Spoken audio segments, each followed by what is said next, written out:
Hello friends and welcome to Bhadra S Academy. আজি আমি আপোনালোকৰ ওচৰত এটা কাৰেণ্ট এফেয়াৰ্ছৰ সায়েন্স এণ্ড টেকৰ টপিক এটা লৈ আনিছোঁ যেটো is in discussion too much and আপোনালোকে জানে চাগে এইটো বস্তু যে 14 জুলাই 2023 ইছৰোৱে লঞ্চ কৰিছে আমাৰ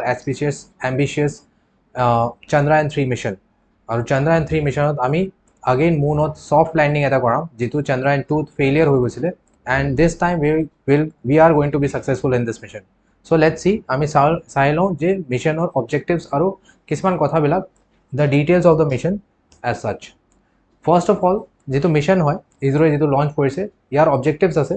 ফাৰ্ষ্ট অফ অল যে safe and soft landing on the lunar surface যেটো আমি ফেইলিয়াৰ হৈছিলোঁ in Chandrayaan 2 that is the main mission objective ইয়াতে তাৰপিছত আছে ৰোভাৰ তাতে এটা নমাম ৰোভাৰ মিন্স এটা সৰু গাড়ী এটা তাতে আমি মুনৰ সাৰফেসত এইটো চলাই পেলাই এণ্ড ফাইনেলি আমি এই ৰোভাৰৰ পৰা আমি এক্সপেৰিমেণ্টেশ্যন কৰিম যে তাতে যদি পানী পোৱা গৈছে বা কিবা বেলেগ এক্সপেৰিমেণ্টেশ্যন আছে ইছৰোৱে কৰিব খুজি আছে সো সেইটো বস্তু পসিবল হ'ব ইন দিছ চন্দ্ৰায়ন 3 তোমাৰ আপোনালোকৰ যেটো তিনটা কম্পোনেন্টস আছে that is the lander module propulsion module আৰু ৰোভাৰ আছে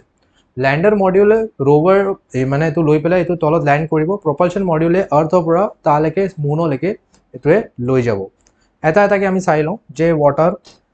these things. So propulsion module to আমি যদি চাও তো ফটোগ্রাফত আপোনালোকে দেখা পাই আছে যে this is the propulsion module. Basically এটো এটা রকেট সিস্টেমে হয় ইয়াৰ ওপৰত আপোনাৰ ল্যান্ডাৰ আৰু ৰোভাৰ টো ইয়াতে মাউন্ট কৰা থাকিব মাউন্ট কৰি পেলাই হিয়তে আৰ্থৰ পৰা গৈ পেলাই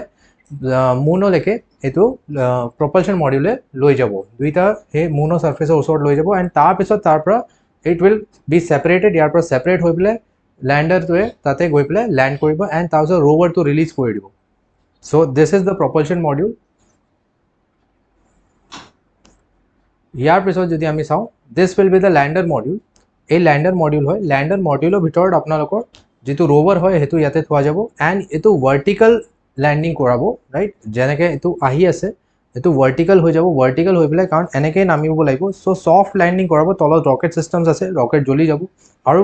মুনৰ সাৰফেসত এটো soft landing কৰাবলৈ হেৰি কৰিব ইয়াতে লিখা আছে the lander will have the capacity of soft landing at a specific lunar site and deploy the rover which will carry out in situ chemical analysis of the lunar surface during the course of its mobility. So in situ ইয়াতে chemical analysis কৰিব মুনৰ যিখিনি মাটি আছে মাটিখিনি চাই পেলাই হেৰিয়া analysis কৰিব the lander and the rover will have scientific payloads carried out experiments on the lunar surface also right.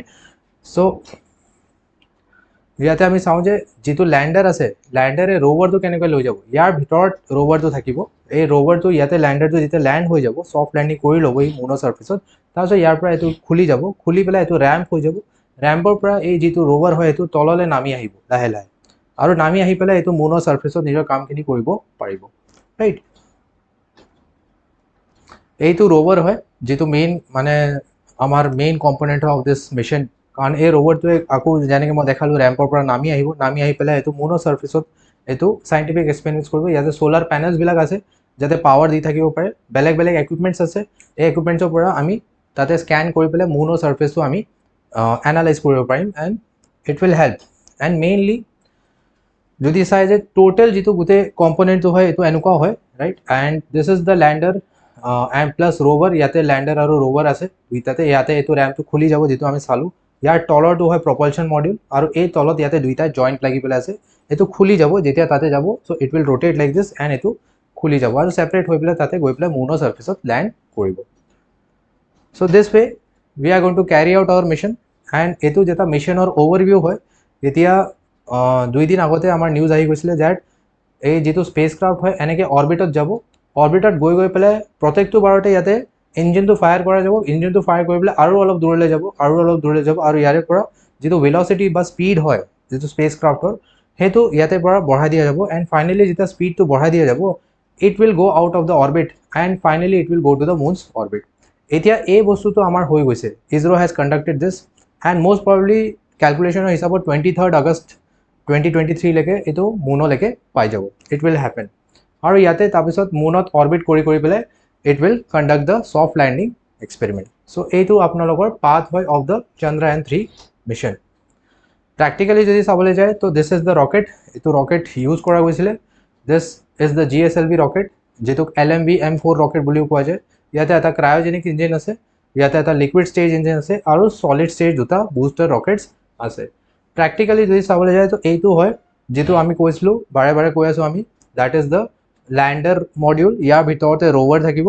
আৰু ইয়াৰ তলতে প্ৰপালশ্যন মডিউল আছে যিটোৱে ওপৰলৈকে লৈ যাব, right? So this is the whole idea and this is the whole components and the objectives of the Chandrayaan mission. I hope that you have understood. আপোনালোকে অলপমান insight পাইছে of the Chandrayaan 3 mission। আৰু details লৈ পেলাই আমি আহিম যেনেকৈ এইটো লেণ্ডিং হ'ব। So I hope that you have understood. কিবা ডাউটছ থাকিলে আপোনালোকে কমেণ্ট ছেকশ্যনত মেছেজ কৰি পেলাই সুধি দিব পাৰে। So thank you so much.